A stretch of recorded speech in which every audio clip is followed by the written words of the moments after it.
You don't think about the little things when you're in a war zone. The sound of your son laughing, the smell of coffee in the morning, the way your wife leans against your shoulder during a movie. You can't let yourself think about it. It hurts too much. That's what I told myself during those 2 long years overseas. I focused on the mission, on staying alive. But when the plane touched down at Fort Carson, all those memories I'd locked away came rushing back. I stepped off the transport, my duffel bag heavy on my shoulder, and took a deep breath of the crisp Colorado air. I was home, 2 weeks earlier than planned, too. I couldn't wait to surprise Linda and Lucas. Lucas, my boy. He was 6 when I left.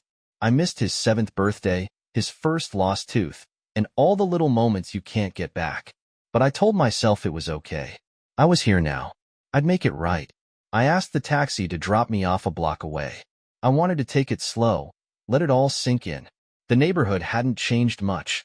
The same leaning mailboxes, the same flamingo lawn ornament at the Petersons' house. It was comforting in a way, but when I saw my house, something felt off.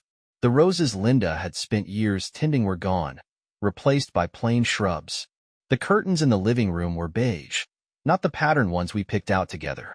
And in the driveway sat a sleek black car I didn't recognize. My gut twisted. Something wasn't right. I climbed the porch steps, each one feeling heavier than the last. The key turned easily in the lock, but as I stepped inside, the house felt wrong. The walls were bare, the smell of vanilla candles replaced by something cold and sterile. Linda? Lucas? My voice echoed in the silence.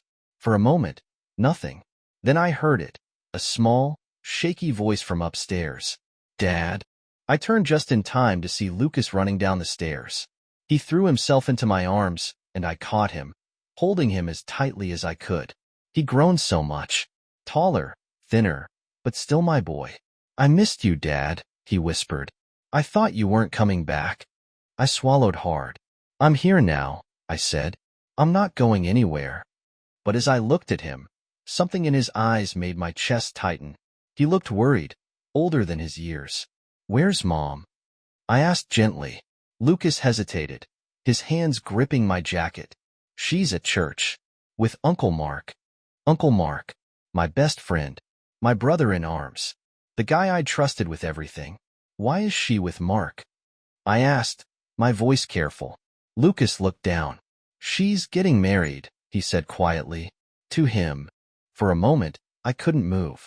Couldn't think. What? I managed to say. What are you talking about?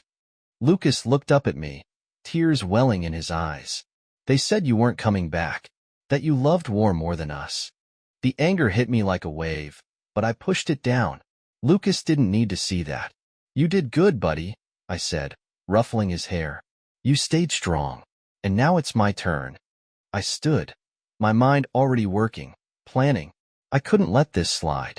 Not for a second. Do you want to come with me or stay here? I asked. Lucas looked at me, his face set with determination. I want to come.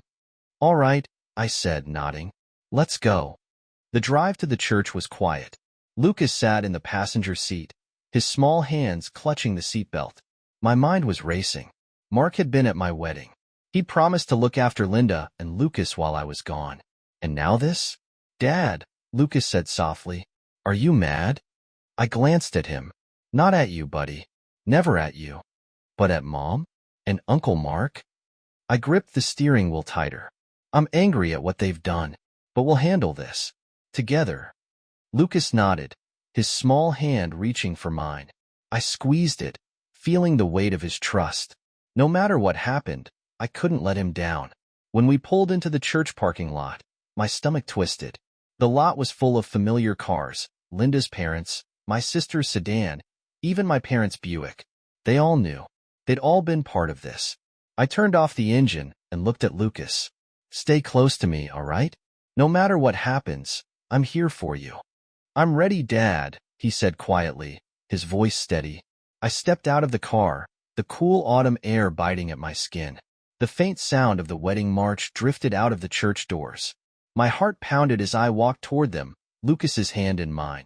This wasn't just betrayal. This was war. When I opened the church doors, the sound of the wedding march hit me like a slap.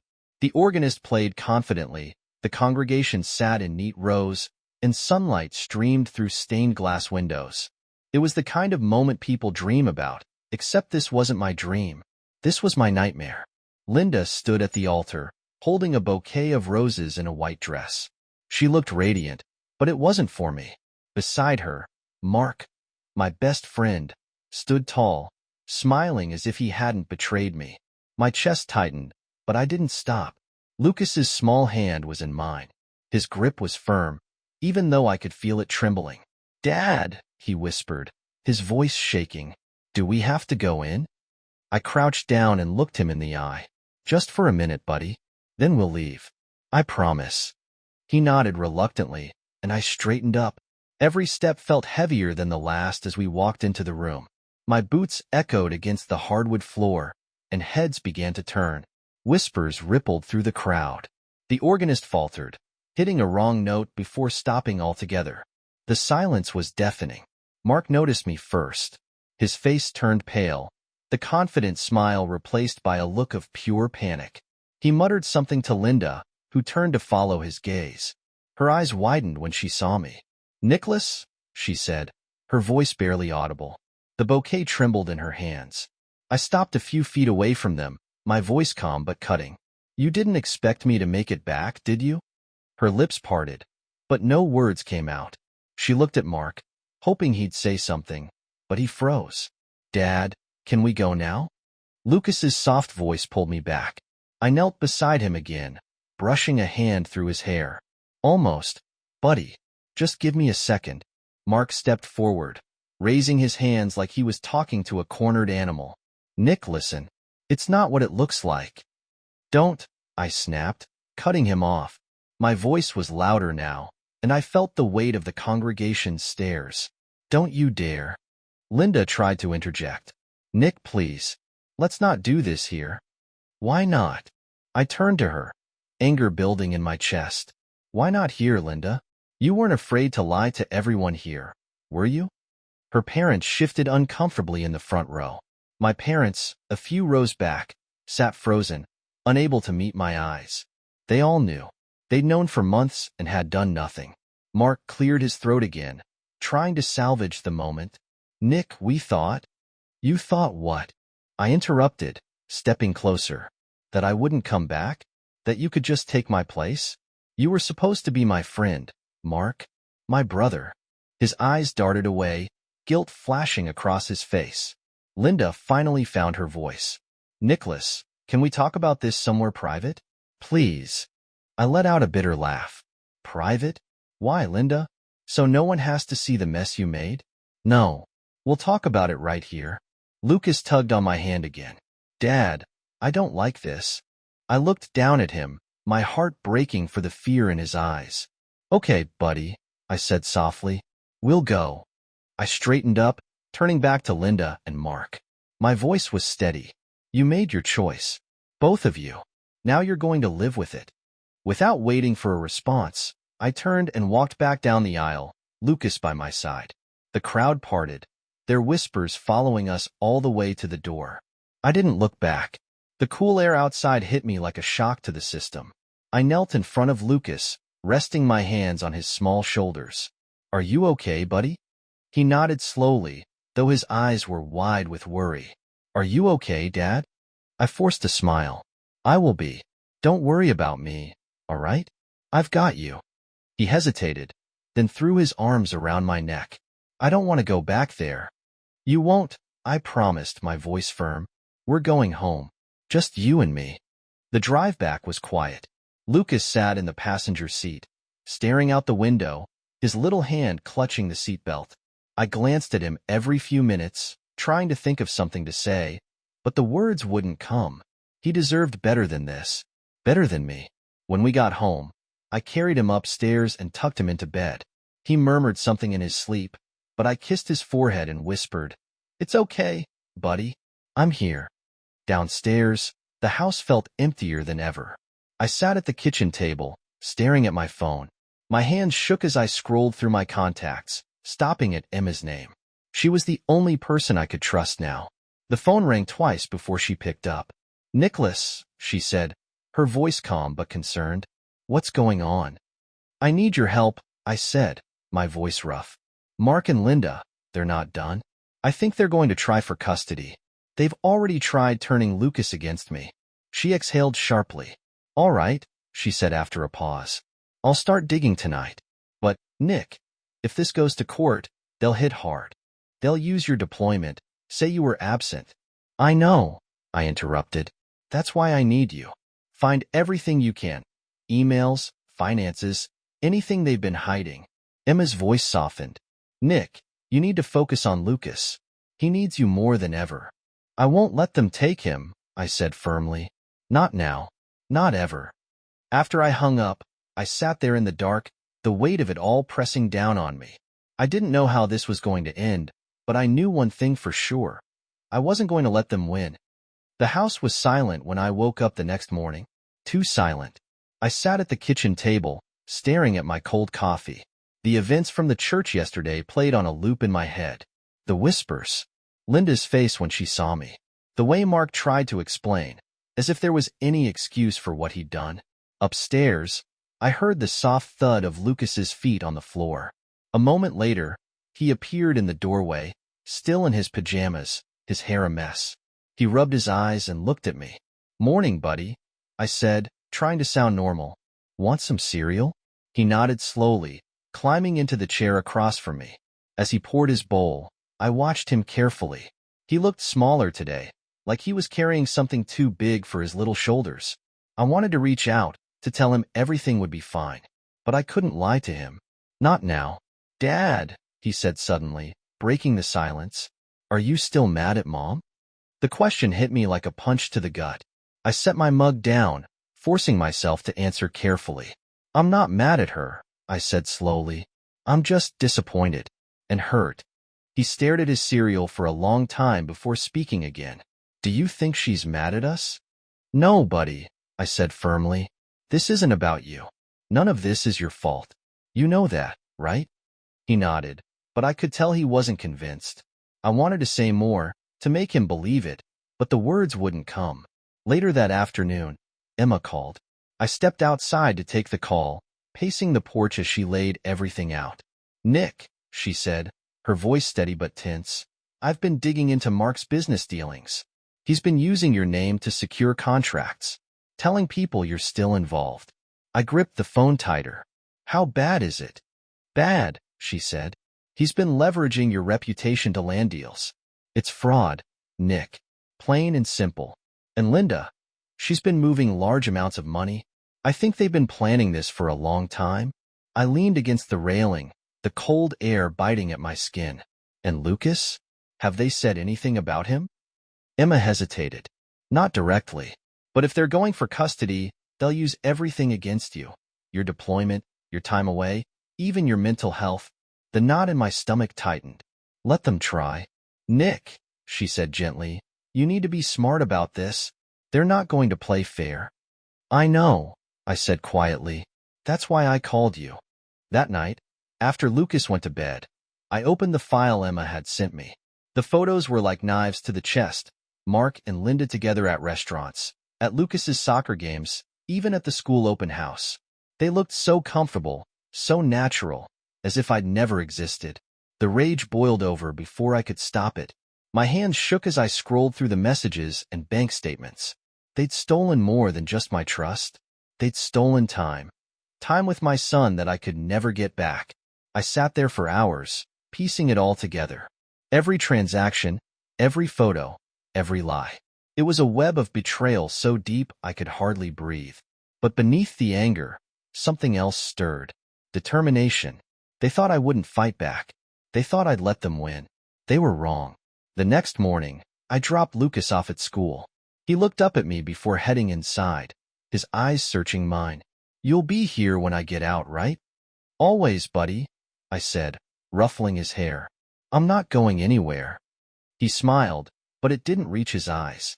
I watched him walk up the steps, my chest tight with guilt. He deserved stability, safety. I had to give him that, no matter what. From the school, I went straight to Emma's office. She greeted me with a stack of papers and a grim expression. Mark's been meeting with people in secret, she said. Lawyers, business contacts, even your parents. He's building a case, Nick. He wants to paint you as unstable. I clenched my jaw. And my parents? What are they saying? Emma hesitated. They've been supporting him, financially and emotionally. Your mom talks to Linda almost every day. I felt the ground shift beneath me. I'd expected betrayal from Linda and Mark, but not from my own family. All right, I said finally. What's our next step? Emma slid a file across the desk. We start building our case. Custody. Financial fraud. We're going to prove they've been conspiring against you. I nodded, my resolve hardening. Let's do it. That afternoon, I picked Lucas up from school. He climbed into the car with a drawing in his hand.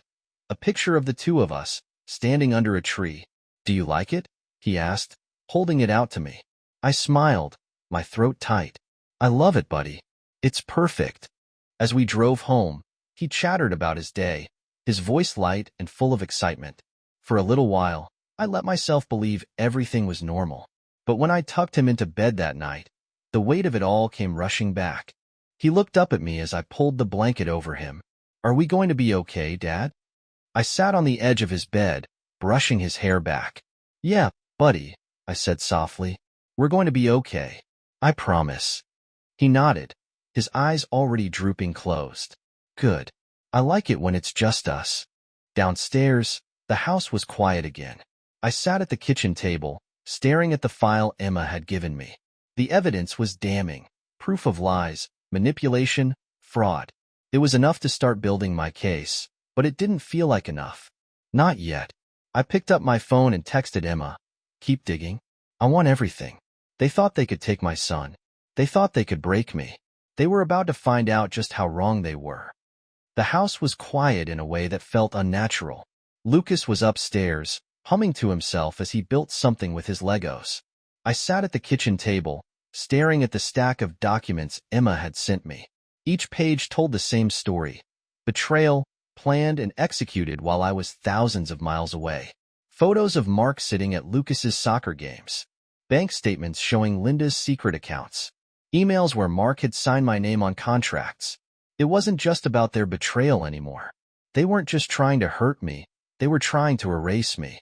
I ran a hand over my face, exhaustion tugging at me. But there was no room for rest, not now. My thoughts were interrupted by the sound of small footsteps. Lucas appeared in the doorway, clutching his sketchbook under one arm. His dinosaur pajamas were too short now, and his hair stuck up in all directions. For a moment, he looked so small. Too small to be caught up in something like this. Morning, buddy, I said, forcing a smile. You sleep okay? He shrugged and climbed onto the chair across from me. His eyes landed on the mess of papers covering the table. What are you working on? I hesitated. Just boring grown-up stuff, I said, sliding the stack to the side. Nothing you need to worry about. He tilted his head, studying me. Is it about Mom and Uncle Mark? His question hit me like a punch to the gut. I tried to keep my expression calm. Why do you think that? Because you always look mad when you talk about them, he said quietly. I sighed, leaning forward and resting my elbows on the table. Lucas, listen to me, I said softly. None of this is your fault. You didn't do anything wrong. I know, he said, but his voice was small. I just don't like it when you're sad. His words cut deeper than any of the lies Mark and Linda had told. I reached across the table and took his hand in mine. I'm not sad, buddy, I said. I'm just trying to make sure things get better. For both of us. You believe me, right? He looked at me for a long moment, then nodded. Yeah, I believe you. Good, I said, forcing a smile. So, what's in the sketchbook? Can I see? His face lit up, and he flipped to a page where he'd drawn the two of us standing under a tree. It's us, he said proudly, because we're a team. I felt my chest tighten, but I smiled back. That's right, buddy. We're a team. Later that afternoon, Emma called. Nick, it's happening, she said. Mark's meeting with a lawyer tomorrow. I think they're filing for custody. I gripped the phone tighter. On what grounds? They'll claim you're unstable, she said. That your military service makes you unfit to parent. They're going to use everything they can. I let out a bitter laugh. So serving my country makes me a bad father now? They're not going to play fair. Nick, she warned. And there's something else. Your parents, they're helping them. The words hit me like a blow. How involved are they? Very, Emma said. Your dad's been advising Mark on how to handle the business fallout, and your mom's been giving Linda emotional support. They've known about this for a long time. I leaned against the counter, the weight of her words pressing down on me. All right, I said finally. What's our next step? We build your case, she said. I've got proof of Mark's fraud and Linda's financial transfers. But we'll need character witnesses, people who can vouch for you as a father. I'll start making calls, I said. That night, after Lucas had gone to bed, I sat at the kitchen table, staring at the evidence.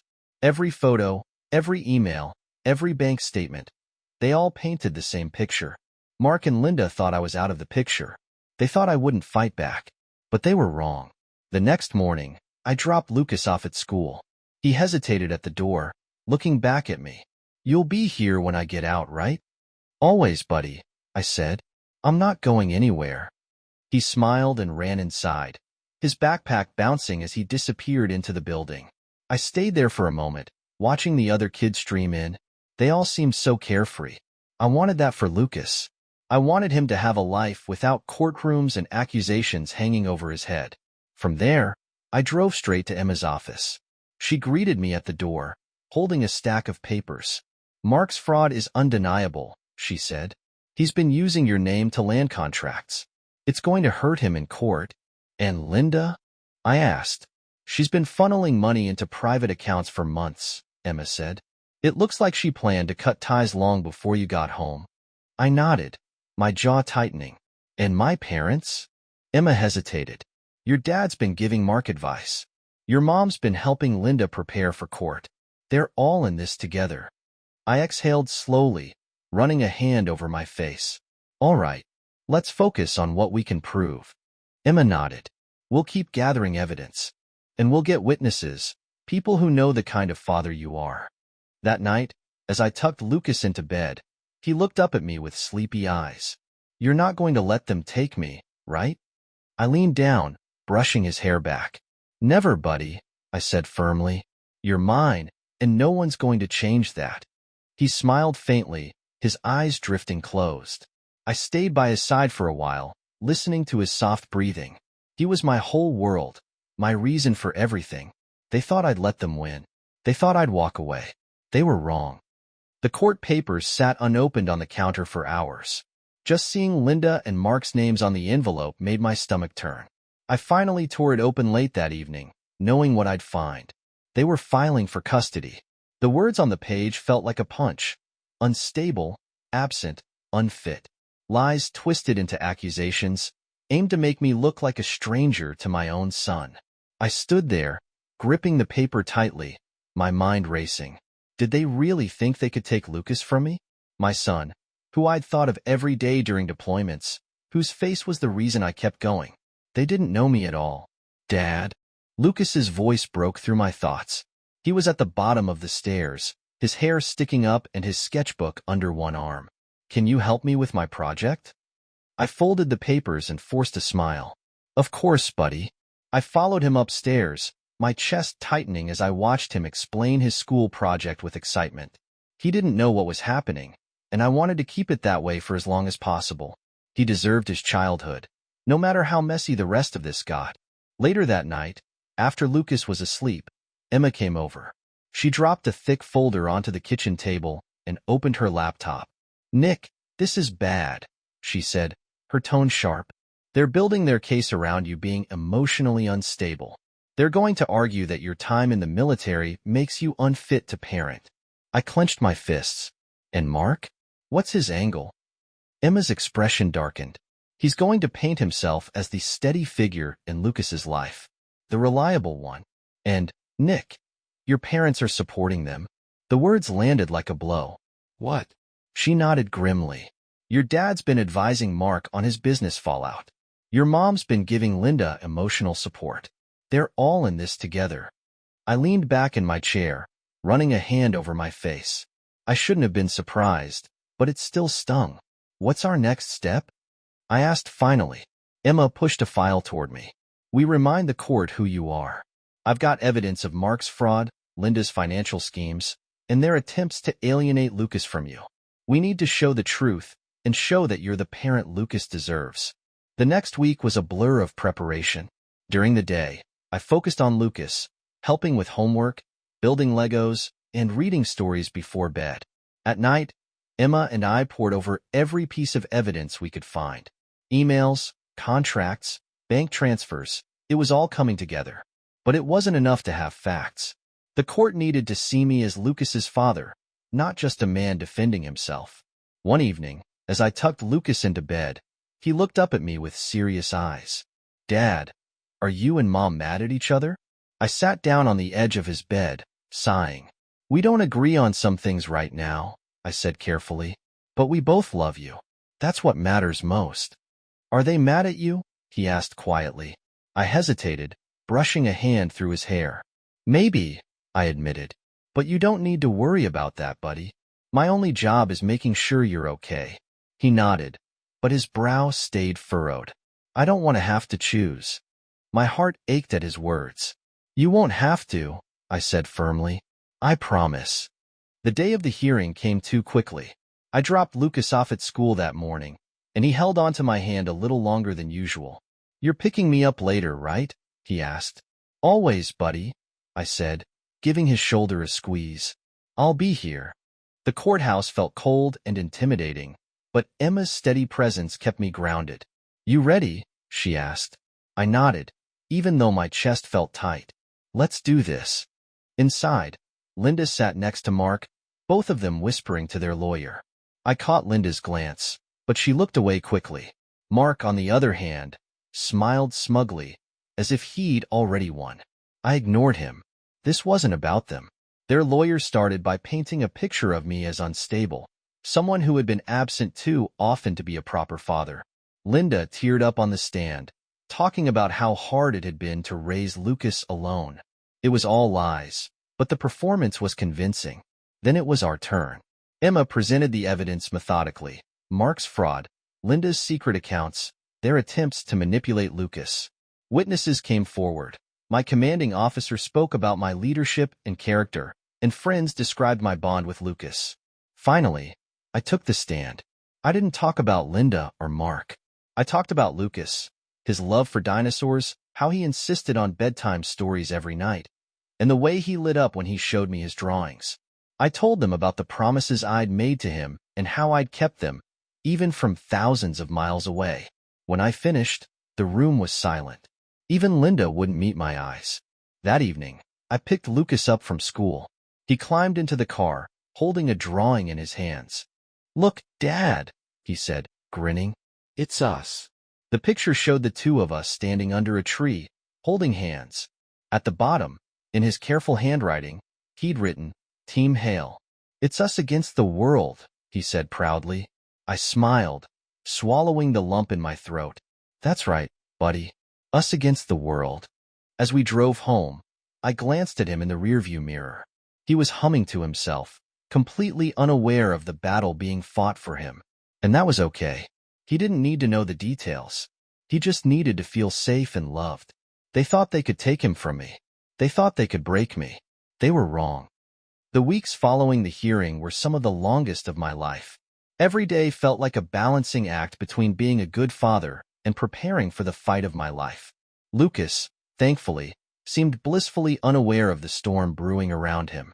But every time he laughed, every time he showed me a new drawing or asked me to play with him, it reminded me exactly why I couldn't lose.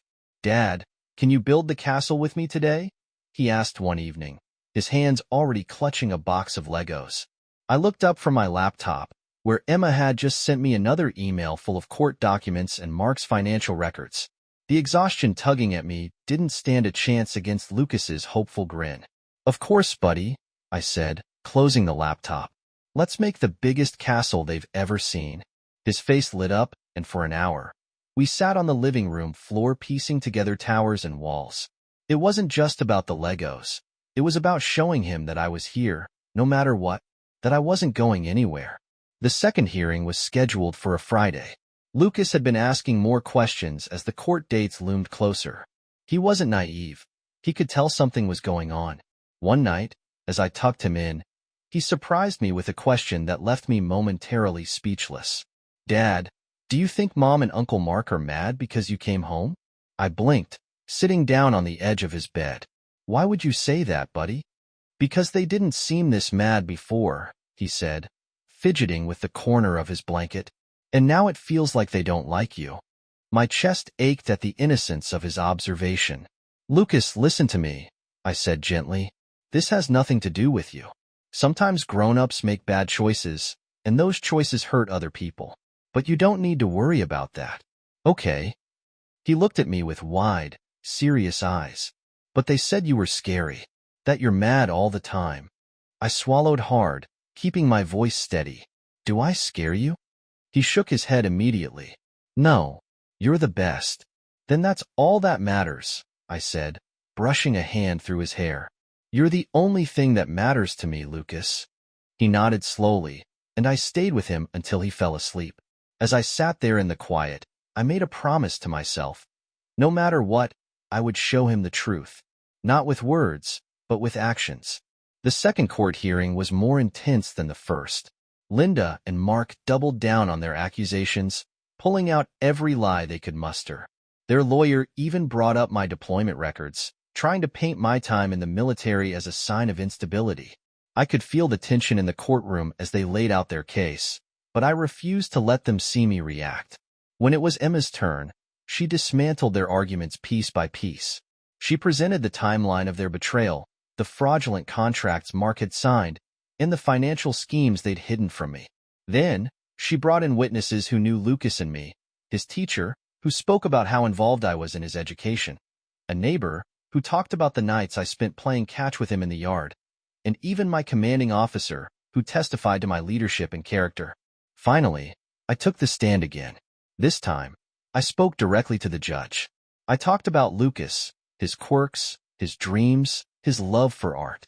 I told the court about the nights I stayed up with him when he had nightmares, about the moments we spent building Lego castles and reading bedtime stories.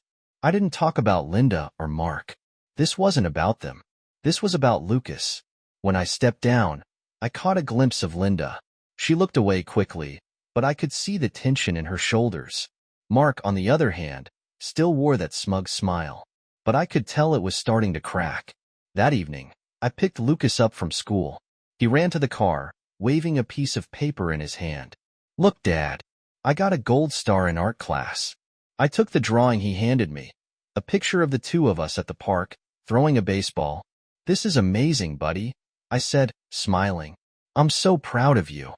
"Can we go to the park tomorrow?" he asked, climbing into the back seat. "Absolutely," I said. "Anything you want." As we drove home, Lucas chattered about his day, completely oblivious to the weight I was carrying. I let his voice wash over me, grounding me in the moment. No matter what happened in that courtroom, I had to remember this. These moments with him, the ones that made everything worth it. That night, Emma called with an update. "Nick, we're making progress," she said. "The judge is starting to see through Linda and Mark's act. But they're not going to back down easily. They'll keep pushing." "Let them," I said, my voice steady. "I'm not giving up." "You're doing everything right," Emma said. "Just keep showing the court who you are." After we hung up, I sat in the quiet kitchen, staring at Lucas's drawing on the fridge. It was simple, just two stick figures throwing a ball, but it meant everything to me. It was a reminder of what I was fighting for. Not revenge, not to win, but to protect the one thing that mattered most. They thought they could rewrite my story. They thought they could take Lucas from me, but they were wrong.